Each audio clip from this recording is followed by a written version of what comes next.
Hello guys! Hello! This is for Cancer. Welcome dito sa aking channel.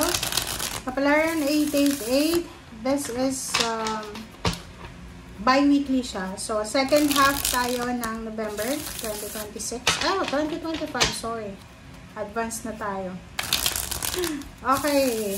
Cancer. November 16 to 30 of 2025.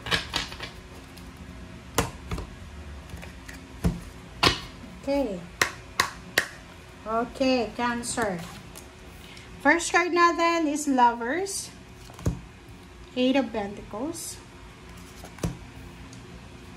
10 of Swords. 5 Cups. The Hangman. And the 4 of Pentacles. Dito tayo magsimula.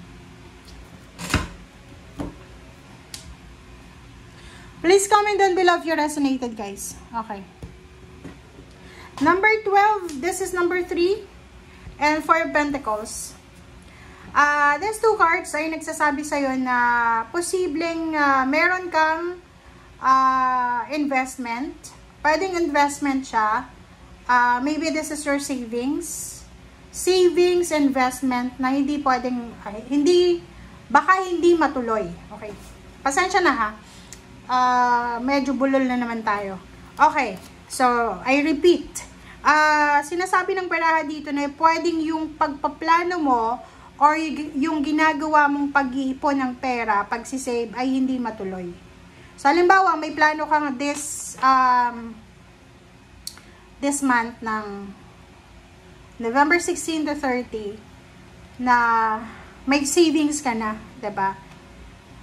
Hindi siya matutuloy. Parang, hindi ko alam kung ano yung hindi matutuloy sa'yo. Pero, yung perang yan ay hindi matutuloy. Pwedeng, yung pagsisave mo, dapat na isisave mo na siya. Hindi siya masisave ngayon kasi gagastosin mo siya. Kasi kailangan mo ng pera. Parang ganun.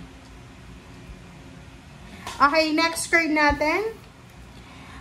Dito sa barang to, this is connected sa 5 of Cups. Sinasabi ng bara sa atin dito na medyo nasa crossroad ka. Kailangan mong mamili. You need to choose between love life and then work. Parang nasa crossroad ka ngayon. Kumbaga, hindi mo alam kung ano yung uunahin mo. If it's love life, or if it's the job, or the career. And 10 of Swords and 5 of Cups. Sinasabi ng bara sa'yo dito na merong mga relationship, family situation, family connection, or kaano pa man, na nasira. Pwedeng sinira mo or sinira ng pagkakataon or ng panahon na gusto mong ayusin. Tingnan mo to. Pwedeng nabasag siya eh. Diba? Diba? Nabasag eh. So, sa sa buwan ng November, buong buwan siya ha. Hindi lang ngayong second half. Makakaramdam ka, Cancer, ng sobrang panghihinayang. Spilled coffee to eh. Diba? Spilled coffee. So, nabasag yung baso, natapon yung kape, or kung ano man na chocolate ba yan. So, it's either pera. Kasi ito pera eh. So, nakikita ko siya dito. Wow. Pwedeng nanghihinayang ka. Okay, I will be careful sa message. Okay? Kasi baka mabash tayo. Okay, so dito sa 5 of Cups, ang pwedeng panghinayangan mo is all about the love life. Pwedeng masyado kang nag-focus sa love life, and ngayon, iniwan ka. So, parang marirealize mo na dapat pala nag-focus ako sa sarili ko. Another thing is, masyado kang nag-focus sa trabaho mo, na wala ka ng oras para sa love life mo or sa family mo. Another one is 10 of Swords. Sinasabi ng baraha sa'yo na manghihinayang ka kasi isang relationship ang nasira. Nasira mo or nasira ng relationship or nasira ng pagkakataon or ng panahon. So, you're parang nasa sitwasyon ngayon ng worries, regrets, ng fear. Parang ganun. Ito din, pera eh. Pera na naging bato pa. Okay? Pera na naging bato pa. Tingnan mo. Savings na sana to eh. Hindi na natuloy, hindi matutuloy. So, please comment down below, guys. Basta manghihinayang ka sa last 2 weeks ng November. Manghihinayang ka sa maling desisyon na ginawa mo sa past. Magnanakaw, 24/6. Be careful din Be careful kasi pwede kang manakawan, pwede kang ma-scam, or kung ano pa man yan. While you're traveling, Cancer, okay, maging careful ka ha.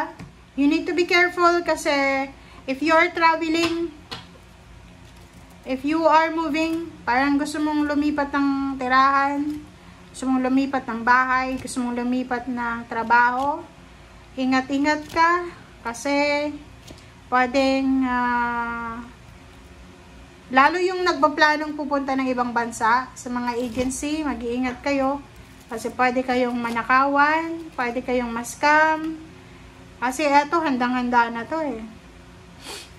Ready na eh.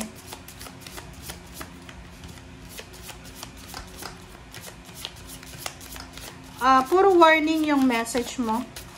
Ako minsan yung tarot, mas gusto ko na warning yung binibigay kasi at least maging aware tayo sa susunod na mga araw.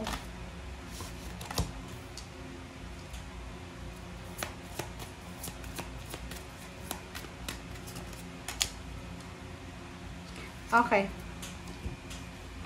Moonstone, citrine, and tanzanite. Okay.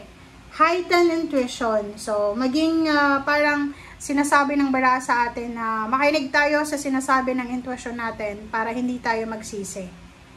And citrine, yun, talagang yung citrine card na yan, meron kang mga inaalala, meron kang worries sa usaping pera. Nag-aalala ka sa pera, nag-aalala ka sa future. So, sinasabi ng citrine card na yan, na kailangan mong alisin yung pag-aalala mo. Okay?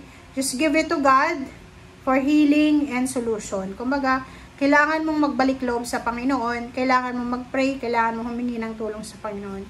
Kasi minsan, okay, ma-share ko lang, kung mapapansin nyo guys, Cancer, minsan, malapit naman tayo sa Diyos eh, 'di ba? Yung parang